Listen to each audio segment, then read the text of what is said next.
Hey, it is Monday. It is the week of the Ultimate Business Summit. How's everybody doing? And we have a special guest. we're going to talk about all things business and all things UBS. Hey, man. You have a guest. I'm not all that special. Hey, you said it, not me. All right. Tammy's just getting ready to run some errands, and she said, "Aren't you guys? Didn't you guys plan what you're going to talk about?" I'm like, "Yeah, we're good. We've got this. We haven't planned anything in 30 years. Why start now?" Exactly. Let's not break the streak. Weldon says, "Good afternoon," and hi, not so special Larry. So, there you go. Not so special Larry. That's my Hey, new Paul is watching from the UK. Great to see you, Paul. Hey, Paul. One of the good guys. Well, I wanted to have Larry on because you've heard me talk a lot about the Ultimate Business Summit that's coming up this week, and we're not going to just sit here and promote it for the entire time, but we do want to talk about it. And we also want to talk about, kind of give you a preview about what makes business successful, what makes you more successful, because that is what we are all about with the Ultimate Business Summit. Curtis, great to see you. Bonnie is joining us, I know, for the Ultimate Business Summit. She sent me a note that she's already signed up, got in for VIP, so she's going to be a part of it as well. Really appreciate that, Bonnie. Here's somebody that's going to be a part of it as well. Always good to see Charles. Hey, Larry, let me start out with a question. There's so much that's changed, right? With the pandemic, COVID, everything. Has business changed because of it? Well, I like to quote you. Uh-oh. And we are in trouble. I know. When Larry Winget starts quoting Scott McCain, there you go. Here's what I would say. Why we do business has not changed. How we do business has changed.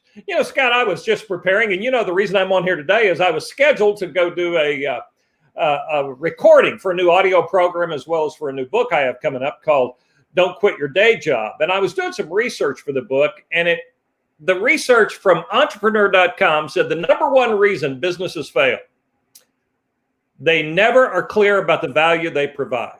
They're not clear about the value they provide. Yeah. And that has not changed, nor will it ever change, in my opinion. I don't care what we go through. You better be clear about the value you provide. Not the value you see you provide, but the value in the eyes of the customer. Yeah. I'm going to quote another one of our buddies, Joe Calloway, said, you got to be the best at what matters most. And we're all really good at what we believe matters most and don't have a clue what our customers think. Absolutely. Absolutely. It strikes me when you say that, too, that one of the things we've said is the why you're in business hasn't changed. But to your point, there's a lot of them that they understand their why, but not the customer's why. Right? I mean, that's what you're saying. I get why I'm in business, man. I want to make some money, or I want freedom, or I want all those reasons that we've done what we do, but we don't ask about what, why is the customer?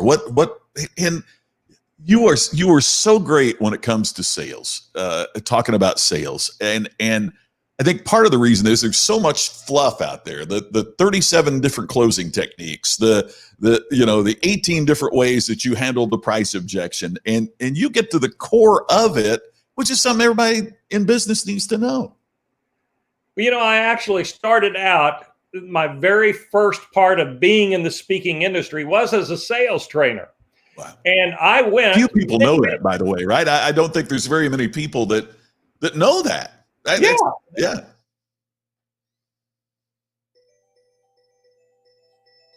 Whoop, lost you. All right. There we are. You're back. The problem with most sales training, and the reason I left that whole area of speaking, was that most sales training is based on when the customer says this, you say that. And it was all this tactical, snappy comebacks and 14 closes, like you said, and how to handle objections. Here's the problem with that kind of training. The customer never says this. And then you're stuck with all of that. And then you're rehearsing scripts. I don't believe in sales scripts. I don't believe in all those snappy retorts. I think there's better ways to say things than we might be saying them. But it's not about memorizing those snappy retorts that will make you more successful in selling. What you have to remember every single time is that, first of all, get your mind right about selling. And your mind has to be this: they don't need what you sell. They just don't need it. We don't buy based on need. We buy based on desire and want. And your job is to give the customer what they want. Well, guess what? You don't know what they want until you ask them. And so imagine that idea. Yeah. And then sell to their wants. And what they want is to solve a problem, to alleviate a pain. Every time, that's what they want. If you haven't figured out the problem you solve and the pain that is caused from that problem, you cannot run a successful business long term. You know, one of the things I did early to be able to go full time into speaking was I did sales training as well. There was a course that had been prepared by a professor from Purdue and a friend of mine, and so we went out and did it. And one of the things that this course said that I thought was so spot on, I'd never really thought about before, is you get to this section, it was talking about needs and wants. What's the difference between a need and a want? And what they said is, a need is something you want so badly, you convinced yourself you need it. Right? I mean, the need, it's not that you need, it is that you want it so badly, you've rationalized in your mind why you need it. Hey, Scott, how many times have you gone to the store or to a mall that had lots of different kinds of stores, and you said, I have got to have a new pair of black shoes, and you come home with a new putter? When were you shopping with me? What?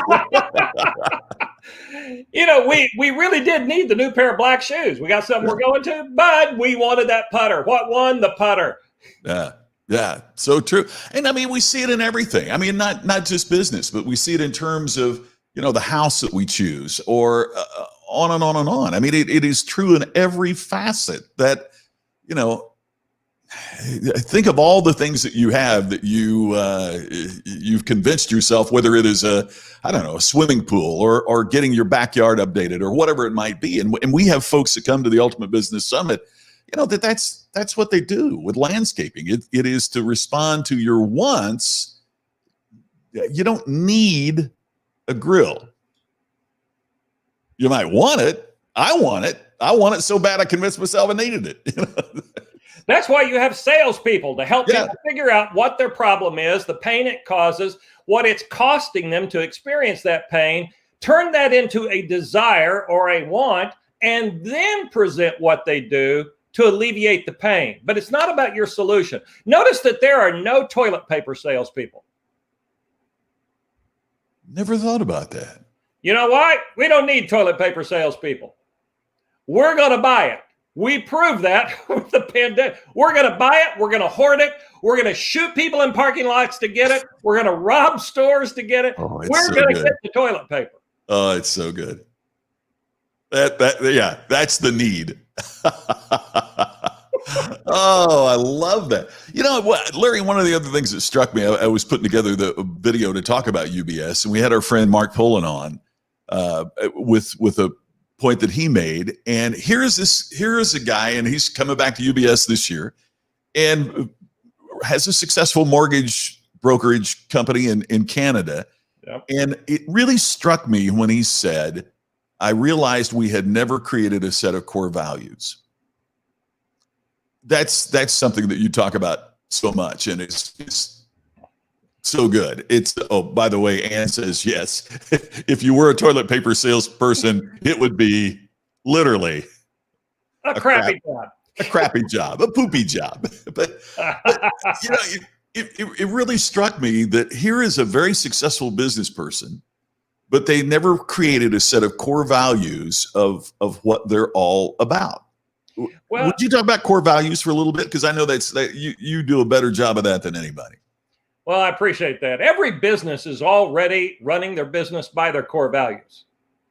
If you have salespeople who show up late for their appointments, your core values are on display. I know what your core values are. You don't have to sit down and figure them out. You have just told me what they are. You lack integrity. You're dishonest. Whoa, that's a big leap, Larry. I lack integrity. And I'm dishonest because my salespeople don't show up on time.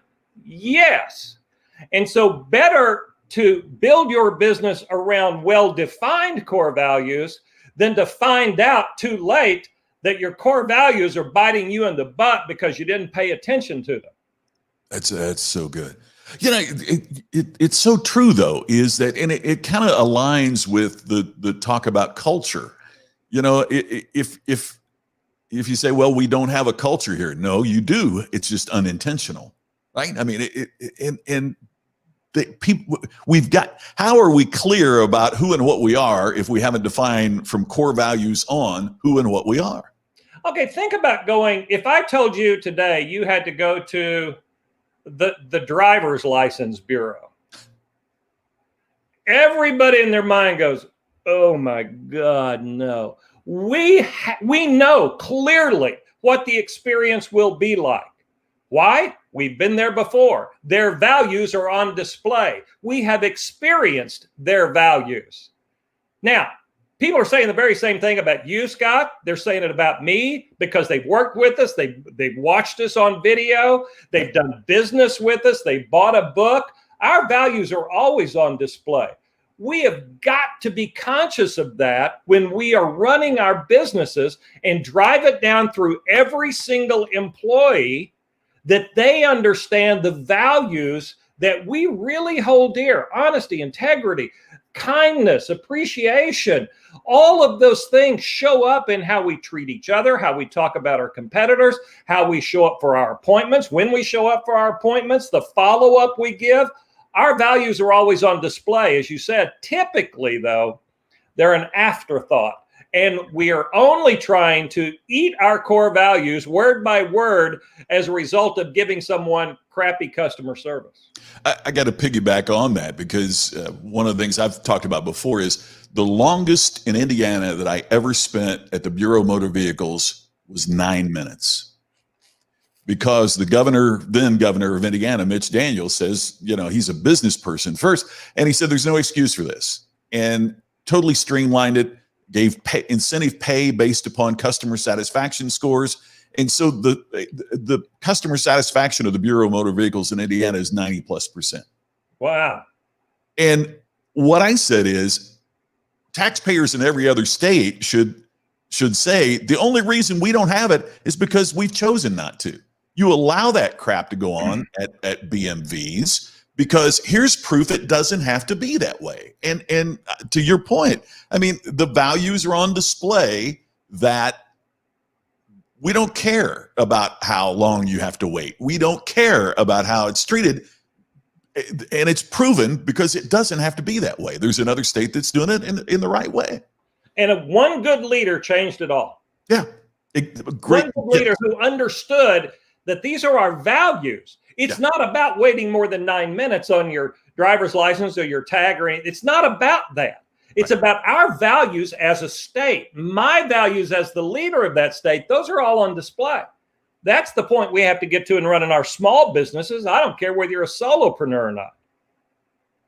So true. So true. If you were starting a business today, Larry, in this time of great change, what's the first thing you'd do? I would assess need. I think a lot of people are trying to make a living right now or start new businesses right now, and they haven't assessed the need. Is my business really needed? What problem does it solve? What pain is caused by that problem? Do I have a solution? And can I? This falls perfectly into your lap. Watch this setup, folks. I am teeing this up. How can I tell the difference between what my solution and how I'm going to run my business and everybody else? Because if the only difference is I can do it cheaper, I've already lost. Absolutely. So that's teeing it up for you. You did it, pal. Well, I mean, and there becomes a fundamental problem. And how many times have when we started UBS, and for those of you that are late to the party, the Ultimate Business Summit is coming up this week. You still have time to register because it's virtual. When we started it, Larry, I have to admit, because it was my first time to do something. You've had experience in that world before. I had not until you gave me this opportunity, and I thought. I guess I thought that the problems of small business were going to be very different from the problems that I encountered speaking to big businesses. Guess what? They're not. But the second thing is that the challenges were the same whether you had a landscaping company or a mortgage company. Whether you and it is that about how does the customer tell the difference between me and the competition?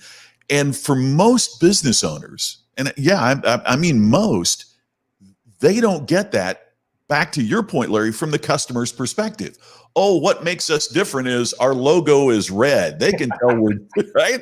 And the customer doesn't care whether it's red or blue or green. Hey, I want to say hi to Eric. Eric and I work together in television, and he's now an executive with Kroger watching us today. And yeah, that's it. And Ed Tate, winner of the World Championship of Public Speaking a few years ago, saying that as well. So, Scotty, that reminded me of, I spoke not that long ago to the National Barbecue Association, and I've done them several times. Yeah. And I love to watch Food Network and watch these people on the Food Network talk about the difference between their barbecue and somebody else's barbecue, or their chocolate cake and somebody else's. And you see more people say, well, here's the difference. Mine's made with love. Sorry, not an ingredient. Love's not an ingredient. Salt's an ingredient. Pepper's an ingredient. Love's not an ingredient. Love won't fill my belly. Barbecue will fill my belly. So people build their businesses, as you said, on what matters to them. But I love what I do. I'm passionate about what I do. Customer doesn't care about your emotions. It's the quality of the product and the service you bring to it that they care about. That's it. Larry, here's my tee up. Larry, what is the definition of passion? The definition of passion, Scott, if I might say, is a barely controllable emotion. A barely controllable emotion. Look it up, folks. And we don't need a barely controllable emotion running our business or being the motivation behind our business. We need to keep emotion out of our business, except the customer's emotions. If the customer is mad about what they're going through, capitalize on that emotion. If they love something so much and want more of it, capitalize on their emotion. But don't expect the customer to care about your emotion. They don't care whether they love your business. They don't care whether you're passionate about your business. What about me? Yeah. That's all they care about. I don't know that I've passed this along to you. We just partner with a research firm to do research on what customers are looking for. Coming out with this in a couple of weeks in this pandemic time. And for those whose income is $35,000 and less, price was number one. For everyone making $35,000 and more, the number one thing they wanted was friendly. Wow. So for all of the everything that goes in, and I had all this, big list, and I'm thinking, is the person I'm dealing with friendly? Because if the person is doing what you're talking about, caring about me as a customer, and they're friendly, we can work everything else out, right? Be friendly. Now, I think the unsaid part of that is also be good at your job. Yeah. I don't want you to be friendly and not know how to do what you do. And I think we've gotten to the point that people are hoping that you're going to know how to do your job, right? So, well, I've always said about passion, there are a lot of people who are passionate, but they're passionately incompetent. We need more than just your passion, just like we need more than just you being happy. If you're happily incompetent, I still won't do business with you. Right. Weldon has here for us, number one is speed of service. Weldon, I'm going to put an and to that. I worked with a fast food chain a while back, and they decided the number one thing was speed of service. And guess what happened? Repeat customers went down. You know why? Because they rewarded speed of service. So everybody at the drive-through was just throwing stuff in a bag and throwing it at the customer. Incorrect orders increased. The customer service decreased. Why? Because if you're rewarding speed, you're going to get speed, but not necessarily accuracy. And so the magic's in the mix. It's being able to do it quickly and friendly and accurately. And if one of those three are missing, you're still dissatisfied as a customer. Yep. So, Larry, let's take just a second. We got a bunch of folks joining in. Let's talk about UBS, because it starts Wednesday, day after tomorrow. For those that are VIPs, it starts Thursday morning for those that sign up for the general admission ticket. So why? I've got my thinking about this too. I'll share it in a sec. But why do over 90% of the people who come to UBS come back? Beats hell out of me. I tell you what. Thank God for slow learners, right? That's what old friends do, folks. Here's the deal. They come back because they get something they need that actually works. We are the least fluffy event in the history of events. I've been to a lot of them, and Scott and I've made our living doing keynotes around the world, and there's no fluff in this deal. We get right to the point. Here's something that's costing you money. This is the problem as we see it. This is what you could do to solve it. And if you do what we tell you to do to solve it, this is what it would look like.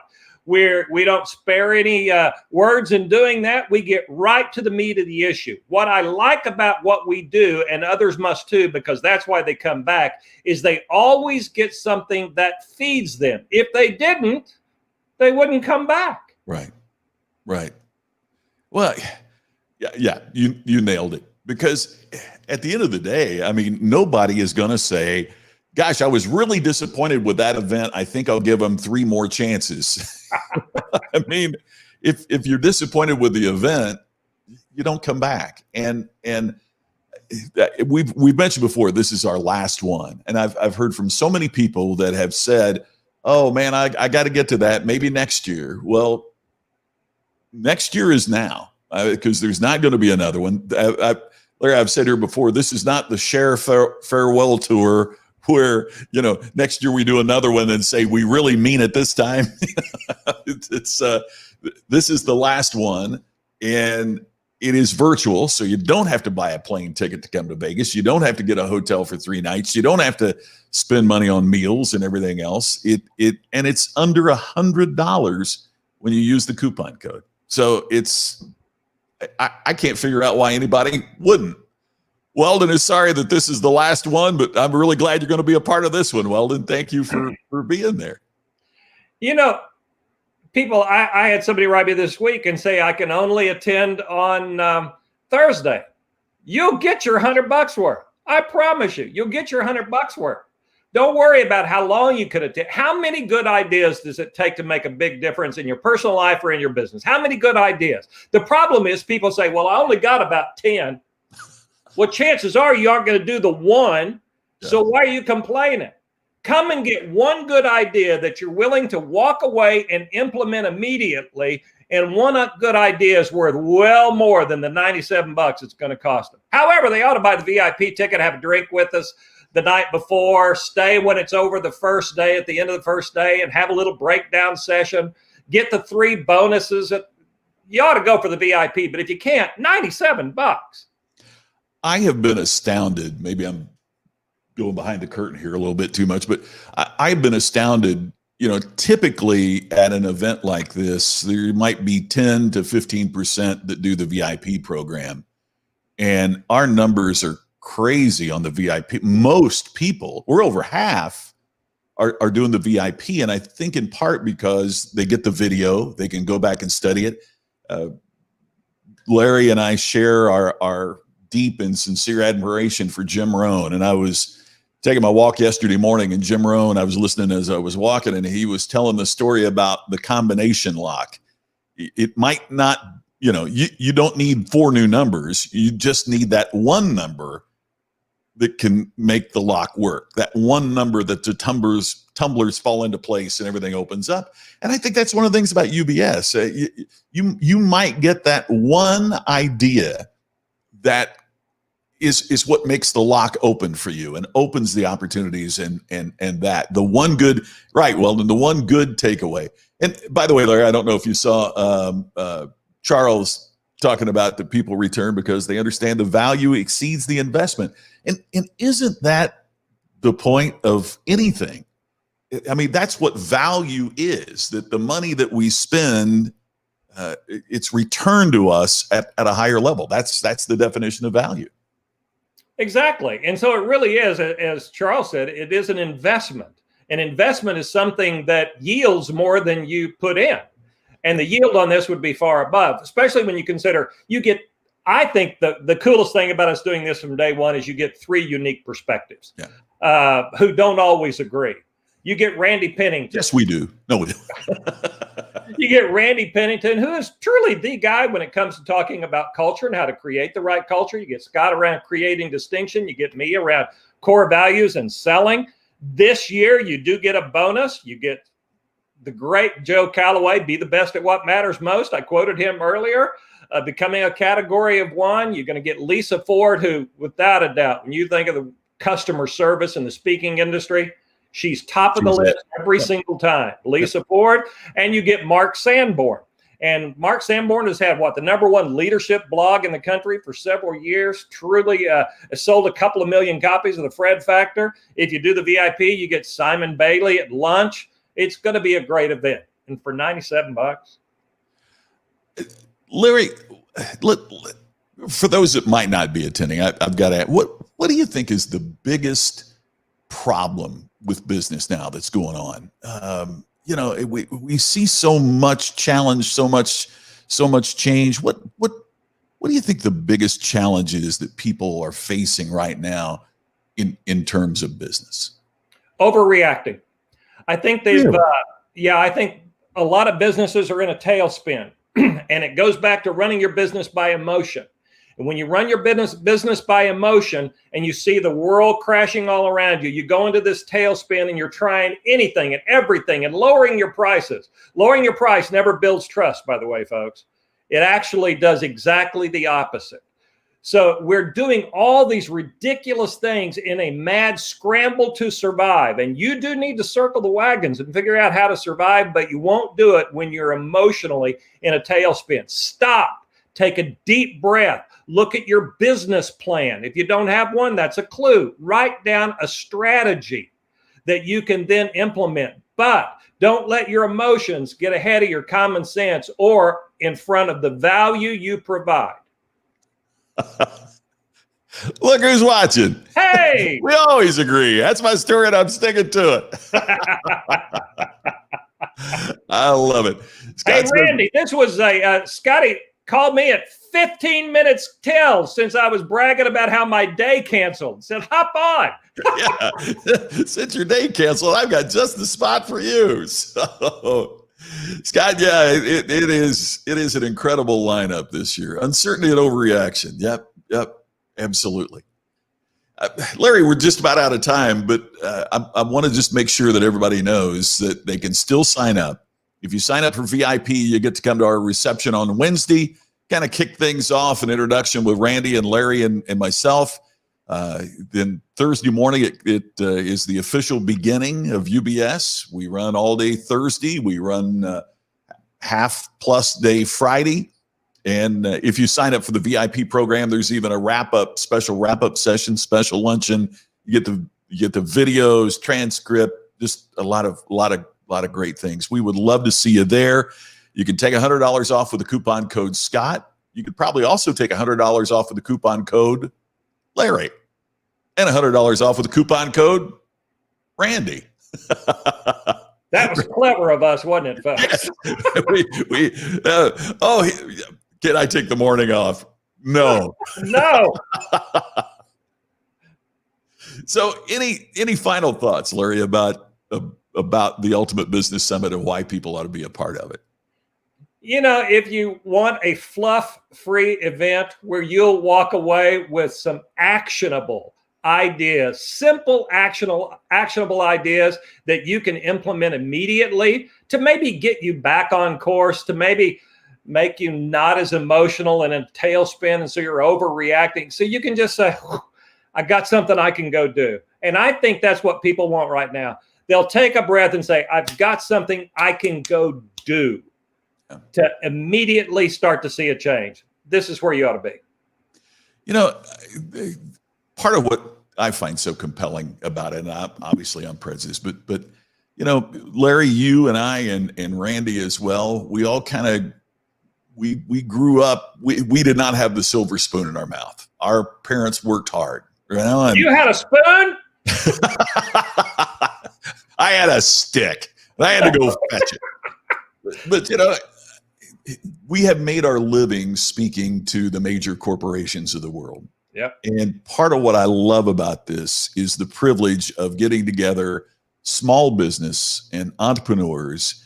And, like we were saying, it's people with a small mortgage brokerage company or a landscaping company, chimney sweeps, and to take the information that we're bringing to corporations like Cisco and Apple and Chrysler and on, to take that information to small business people is, I know it's been beneficial to them because of the stories that we hear of businesses that have, small businesses, the people that come, that have really improved their profitability. But even more importantly, think about the changes we've heard in terms of their lifestyle, that they have a chance to work on their business, not as much in their business.